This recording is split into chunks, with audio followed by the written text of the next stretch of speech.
Ada banyak doa yang diperintahkan oleh Allah kepada nabinya sallallahu alaihi wasallam. Tapi bentuknya bukan minta tambahan. Namun doa yang diperintahkan yang isinya agar beliau minta tambahan hanya ada pada satu hal, yaitu ilmu. Sebagaimana yang Allah tegaskan, wa qur rabbi zidni ilma. Wa qur rabbi zidni ilma. Dan ucapkanlah rabbi zidni ilma, ya Allah tambahkanlah ilmu untukku. Dan ketika seorang hamba belajar ilmu, maka hakikatnya dia sedang berupaya untuk memperbaiki dirinya. Sebagaimana yang dinyatakan oleh Nabi sallallahu alaihi wasallam, may yuridillahu bihi khairan yufaqihu fid din. Barang siapa yang Allah kehendaki untuk mendapatkan kebaikan, maka Allah pahamkan dia dalam masalah agama. Prosesnya berpahala, ketika memilikinya dan menjaganya berpahala, ketika melaksanakannya berpahala.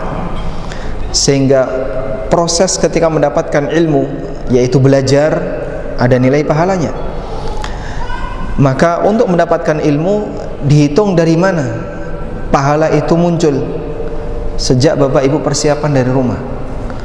Sampai Nabi SAW mengatakan, man salaka tariqan yaltamisu fihi ilma.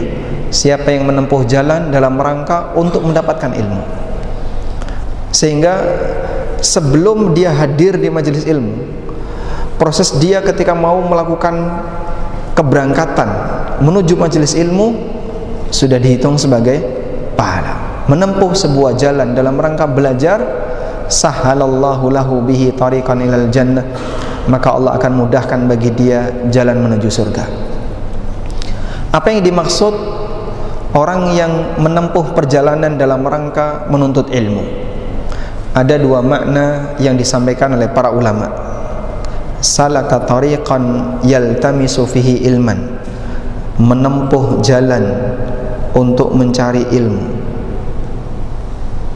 Menempuh jalan untuk cari ilmu. Ada dua makna di situ. Yang pertama, jalan yang dimaksud adalah jalan fisik. Artinya dia menempuh perjalanan.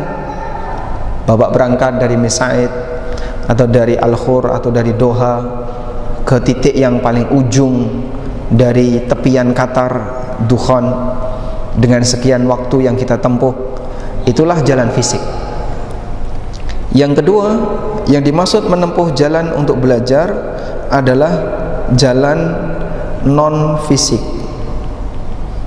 Dan yang dimaksud adalah semua upaya yang mendukung kegiatan belajar. Semua upaya yang mendukung kegiatan belajar. Contohnya menyiapkan buku bacaan. Anda menyiapkan catatan, mengeluarkan uang untuk membeli fasilitas belajar. Maka semua kegiatan itu, perjuangan Anda untuk memfasilitasi kegiatan belajar, bagian dari bentuk menempuh jalan dalam rangka menuntut ilmu. Sehingga mungkin bisa jadi ada di antara Bapak Ibu yang lebih senang nyatet pakai iPad atau pakai tablet. Anda beli tablet, lalu Anda bawa kemana-mana ketika kajian, kemudian nyatetnya pakai tablet. Ada yang lebih senang ketika kajian nyatetnya pakai laptop, dia beli laptop. Ada yang pakai rekaman, dia dengerin rekaman itu, dan seterusnya. Masing-masing orang beragam. Dan kita terkadang ada yang peduli benar dengan kegiatan belajar, dan ada yang sifatnya yang penting saya hadir. Tentu nilainya berbeda. Yang peduli benar, dia fasilitasi itu belajar dia. Belajar dia sendiri, dia fasilitasi. Sebagaimana dia memfasilitasi anaknya untuk belajar. Sehingga anaknya mau kuliah, butuh apa? Dibelikan. Kamu butuh apa? Butuh tas, kasih. Butuh apa lagi? Butuh ATK, alat tulis, kasih. Butuh apa lagi? Butuh ini, dikasih. Tapi kadang kita sendiri, ketika kita belajar, kita tidak memfasilitasi diri kita. Contohnya gimana Pak? Yang penting pokoknya hadir. Walhamdulillah, ketika dia masih mau hadir, sudah menjadi satu nilai lebih. Tapi kalau difasilitasi sehingga dia bisa lebih serius, beli buku, bawa catatan, kemudian fasilitas-fasilitas yang lain, tentu nilainya akan berbeda. Saya menjumpai beberapa orang-orang yang sudah sepuh di Jogja, walaupun usianya sudah 60-70 ke atas. Dia belajarnya dari satu masjid ke masjid yang lain, dan kemana-mana selalu bawa tas. Isi tasnya apa? Meja. Dia bawa meja kecil dia, yang bisa masuk ke dalam tas. Kenapa dia sampai seperti itu? Karena beliau tidak bisa nyatet dengan pangkuan kaki. Beliau butuh ketika nyatet harus pakai meja. Kemana-mana bawa meja. Dan memfasilitasi diri untuk belajar akan menjadi nilai lebih dari pahala yang didapatkan oleh seseorang ketika belajar. Itulah masuk kategori salaka tariqan yaltamisu fihi ilman. Mungkin sebagian bapak ibu pernah lihat ya, ada orang yang kemana-mana bawa meja, ada yang kemana-mana bawa kursi belajar, sehingga biar dia ketika kajian bisa nyaman, dia bawa kursi belajar, kursi yang bisa nyender sambil nyatet dan seterusnya.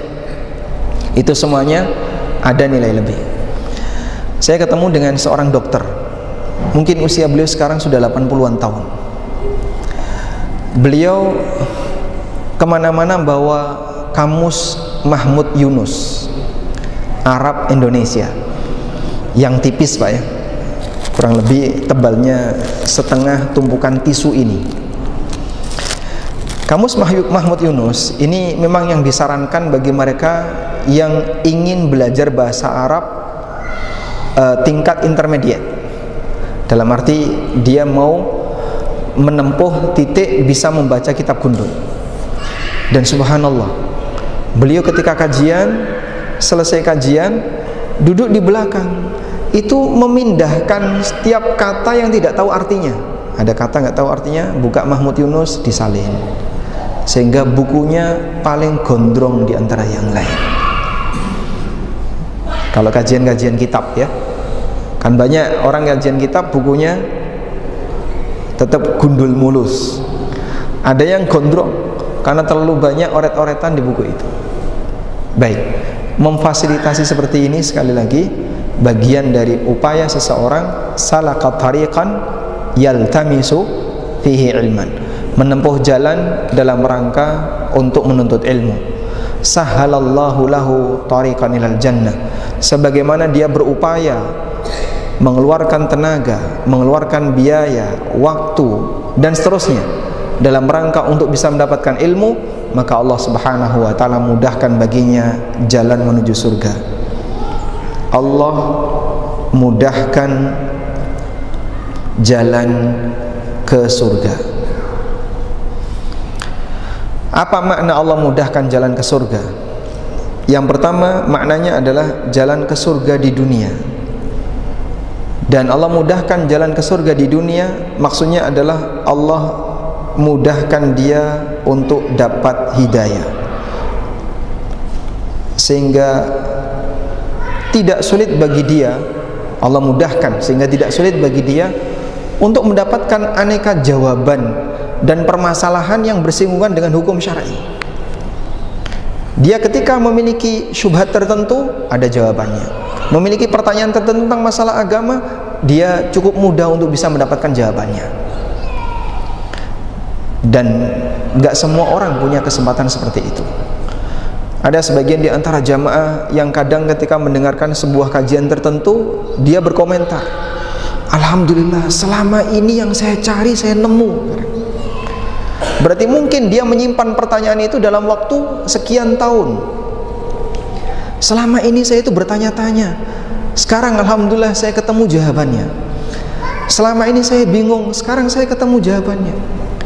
Ini pertanyaan sekian tahun yang lalu Pak Ustadz, tapi dulu belum sempat terjawab, kemudian masih disimpan sama panitia, terus dititipkan panitia ke orang lain, tolong ini kasih jawaban.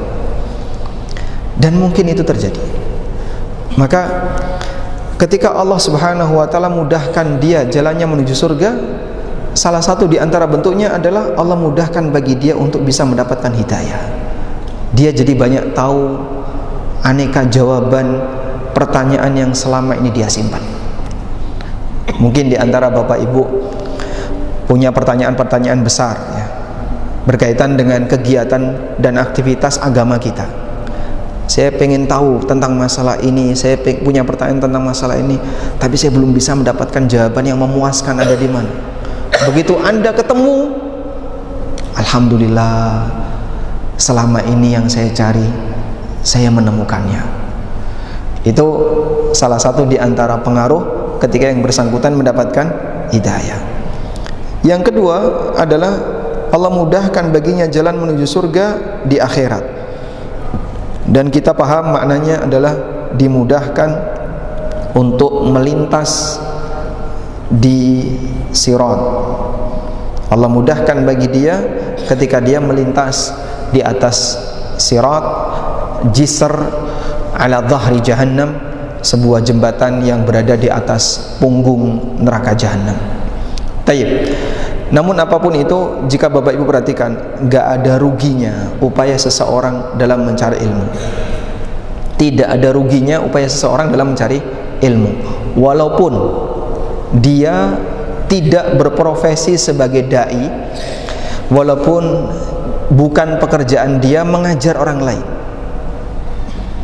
Sehingga mencari ilmu tapi dia gak ngajar, mungkin gak Pak? Ya sah-sah saja, karena diri kamu sendiri butuh ilmu.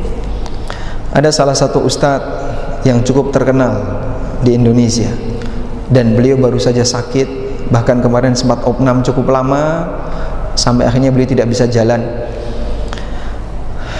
Ketika saya ngisi kajian, waktu selesai saya keluar masjid, tiba-tiba beliau sedang duduk di sebelah pintu. Masya Allah, ustadz ada di sini. Ya, saya ikut mendengarkan. Masya Allah ustadz, kalau tahu antum ada di sini, tadi kajian tak tutup dari awal. Ya, namanya orang tua tetap harus belajar. Ustadz sudah nggak ngisi kajian? Enggak, tapi belajar tetap. Nggak ngisi kajian, tapi belajar nggak pernah berhenti.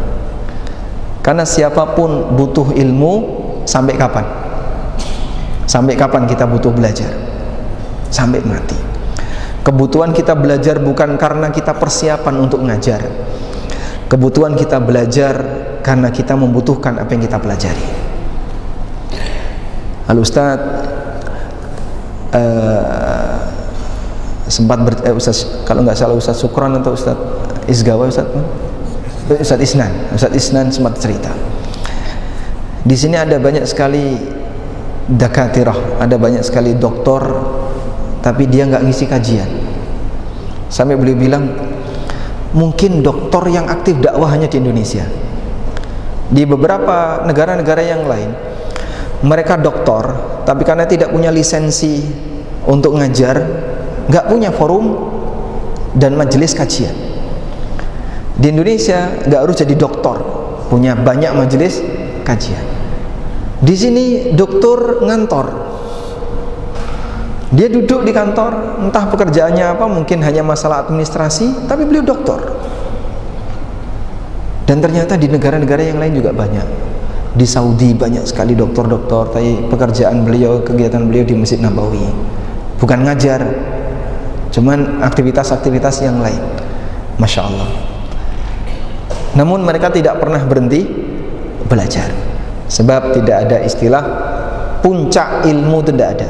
Wa fawqa kulli dhi ilmin alim. Di atas setiap orang yang punya ilmu ada yang lebih berilmu. Baik. Selanjutnya, di salah satu judul buku Prinsip Hidupku, ini saya menaruh sebuah bab di halaman 10. Prinsip nomor 3, jangan lewatkan sehari tanpa menambah ilmu. Bagian inilah yang nanti kita akan mau detailkan. Bapak Ibu yang dimuliakan Allah Subhanahu wa taala, semua manusia dilahirkan dari rahim ibunya dengan memulai dari titik yang sama, yaitu titik 0. Kita semuanya berangkat dari titik 0. Titik nol maksudnya gimana Pak? Tidak tahu apapun. Wallahu akhrajakum min butuni ummahatikum la ta'lamuna syai'a. Allah mengeluarkan kalian dari rahim ibu kalian, la ta'lamuna syai'a, dalam kondisi kalian tidak mengetahui apapun. Baik, coba di antara Bapak Ibu yang waktu lahir sudah hafal surat Al-Ikhlas, angkat tangan. Dulu waktu lahir sudah hafal surat apa Mas? Ya, surat Al-Ikhlas lah. Hah? Ikhlas. Waktu lahir sudah hafal surat Al-Ikhlas? Ya. Sudah? Enggak belum. Oh, Masya Allah. Baik. Gak ada satu pun di antara kita ketika lahir dalam posisi membawa agama, ilmu maupun dunia. Ibu-ibu ada nggak yang ketika lahir sudah pakai cincin? Tiba-tiba ketika lahir di tangannya megang cincin, itu ada nggak? Nggak ada. Kita semuanya lahir dalam keadaan apa?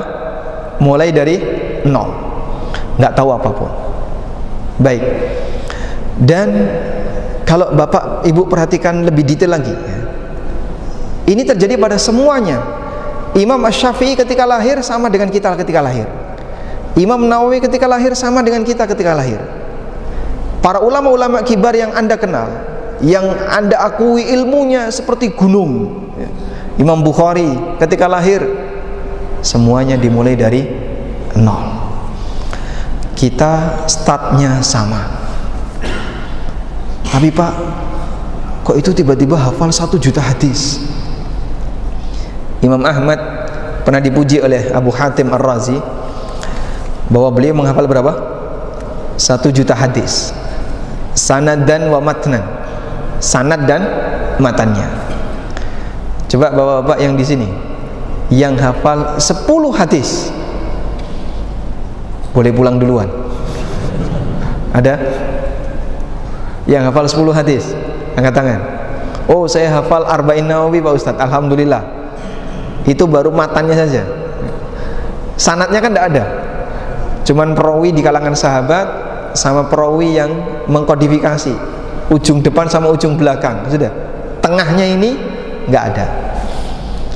Sehingga simplifikasi ketika kita belajar hadis tidak sebagaimana orang dulu. Disederhanakan dengan kondisi sangat sederhana. Yang disebutkan manusia yang membawa hadis tinggal 2, ujung depan, ujung belakang. Sahabat yang mendengar dari Nabi SAW dan ulama yang menulis, yang mengkodifikasi hadis dalam bukunya, sudah. Tengahnya ini kita nggak tahu. Imam Bukhari mendapatkan hadis ini dari mana? Dari si A, si B, si C. Kamu kenal enggak? Enggak tahu. Yang tahu pokoknya HR Bukhari, selesai. Baik. Tapi orang dulu menghafal hadis, sanad dan matanya. Jumlahnya berapa? 1 juta hadis. Maka di antara umat Muhammad SAW ada manusia yang dipilih oleh Allah Subhanahu wa taala. Mereka menjadi bagian dari tanda kuasa Allah berkaitan dengan kemampuan hafalan otak manusia. Mereka dipilih oleh Allah menjadi tanda kuasa Allah dalam masalah apa? Kemampuan hafalan otak. Sekali dengar, hafal. Karena itu sebagian di antara mereka, karena sekali dengar hafal, kalau mereka jalan atau masuk pasar, telinganya disumbat. Kenapa Pak? Obrolan itu ikut rekam. Loh Pak, itu kan bahasa Arab, mereka ngerti bahasa Arab, orang Arab, jadi paham, lalu mereka hafal. Kalau kita kan tidak ngerti bahasa Arab. Baik, tak diktekan bahasa Indonesia. Berapa kali dengar hafal? Mungkin kita akan kesulitan. Didiktekan 5 kali belum hafal, didiktekan sekian kali belum hafal. Kemampuan kita dalam menangkap ilmu rendah. Baik, dari sinilah jamaah dimulakan Allah, ada manusia yang hatinya seperti danau, sehingga dia ketika dikasih hujan air dalam jumlah banyak, tertampung semuanya, nggak ada yang luber. Ada manusia yang hatinya seperti cekungan kecil, begitu dihujani air yang banyak, luber. Itulah kita. Baru belajar bahasa Arab 3 hari, muntaber, mundur tanpa berita. Dibuka pendaftaran bahasa Arab, rame yang daftar, puluhan ya. Hari pertama, kedua, ketiga, kesekian tinggal 2 orang. Dibuka pendaftaran baru lagi, rame lagi. Terus mundur satu-satu. Pernah kayak gitu, Pak? Di sini juga kayak gitu? Sama seperti di Jogja, Pak. Sama dengan yang di Jakarta, sama dengan yang di Surabaya. Kita punya penyakit yang sama, nggak betah untuk belajar. Coba Anda lihat ini. Allah Subhanahu wa taala berfirman di surat Ar-Ra'd. Surat Ar-Ra'd ayat yang ke-17. Anzala minas samaa'i ma'an fasalat awdiyatum biqadariha fahtamalas sailu zabadan rabiya wa mimma yuqiduna alaihi fin nari batigha'a hilyatin aw mata'in zabadu mithlu kadzalika yadribullahu al-haqqa wal batil fa amma az-zabadu fayadhhabu jufaa'a wa amma ma yanfa'un nas fayamkuthu fil ard kadzalika yadribullahu al-amthal. Anzala minas sama'i ma'an, Allah menurunkan air hujan dari langit. Fasalat audiyatum biqadariha, maka aneka cekungan yang ada di muka bumi ini terisi dengan air sesuai dengan takarannya. Terisi air sesuai dengan takarannya. Fahtamalas sailu zabadar rabiya, lalu aliran air tadi mengangkat kotoran ke permukaan, mengangkat sampah ke permukaan.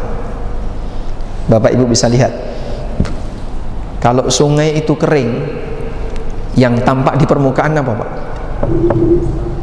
Sungai kalau kering yang tampak di permukaan apa? Sampah, dedaunan, sampah domestik. Mungkin kalau di tempat kita nggak nemu ya, di Qatar ya. Kalau di Jakarta, Masya Allah, begitu kering, aneka sampah berserakan di permukaan selokan. Ketika hujan deras dan nggak buntu, nggak bumpet ya, sampahnya kemana? Keangkut. Baik, air ini ilmu, bumi ini hati kita, dan kemampuan hati digambarkan oleh Allah seperti cekungan di bumi yang dia salat audiyatum biqadariha, bisa menampung air itu sesuai dengan takarannya. Ada manusia yang hatinya seperti danau, diisi air banyak sekali, nggak luber. Ada manusia yang hatinya seperti selokan kecil, cekungan kecil, baru belajar bahasa Arab sampai huruf jer, luber. Apa kemarin huruf jer? Katanya suruh menghafal, baru hafal 3, hafal 4, padahal jumlahnya banyak. Itulah kita, menghafal juz amma, hafal belakang, depan lupa. Betul seperti itu, Pak? Karena hati kita sempit, sehingga hati yang sempit ini ketika diisi ilmu nggak nampung luber.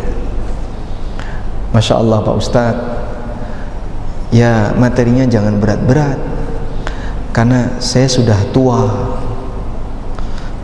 Ustadznya balas, lah dulu bapak masih muda kemana saja, kok tiba-tiba ngaku sudah tua? Iya, saya dulu waktu masih muda ngilang, Ustadz, nggak tahu kemana, kerja di sini, setelah beruban baru tiba-tiba mendekat untuk mau belajar ilmu agama. Dikasih materi agak berat, tua dijadikan udzur. Apakah tua itu udzur? Apakah tua itu udzur? Ya, udzur belajar tua? Tidak. Nah terus gimana, Pak? Ya, seharusnya dipaksakan. Seharusnya dipaksakan. Sehingga buatlah cekungan yang kecil ini biar bisa melebar. Apa yang akan Anda lakukan kalau Anda ketemu sungai yang sempit agar bisa menampung banyak air sehingga tidak banjir. Wah, kalau kita ya dikeruk kanan kirinya dan diperdalam, kan gitu Pak ya. Sungainya dibuat lebih dalam, kanan kirinya dikeruk, biar nanti ketika hujan turun tidak banjir, dihilangkan sampah-sampahnya. Nah, kurang lebih juga seperti itu. Mungkin kita terlahir sebagai manusia yang potensi hatinya sempit, tidak bisa menampung ilmu dalam jumlah banyak. Tapi Anda jangan putus asa, Anda jangan berkecil hati, besarkan hatinya dengan cara dikeruk kanan kirinya. Caranya gimana Pak? Sampahnya dibuang. Sampah itu apa Pak? Apa sampah bagi batin? Maksiat. Sampah bagi hati adalah maksiat. Lalu keruk itu hatinya dengan cara apa? Dipaksa. Awalnya mungkin berat, tapi ketika Anda sudah sering memaksa, itu sama dengan Anda memperluas wilayah untuk bisa menampung area air. Fasalat audiyatum biqadariha fahtamala sailu zabanar rabiyah. Dan nanti kalau air itu sudah mengisi selokan tadi, maka kotoran itu akan naik ke permukaan. Demikianlah kemampuan ilmu bisa mengikis akhlak buruk pada hati manusia.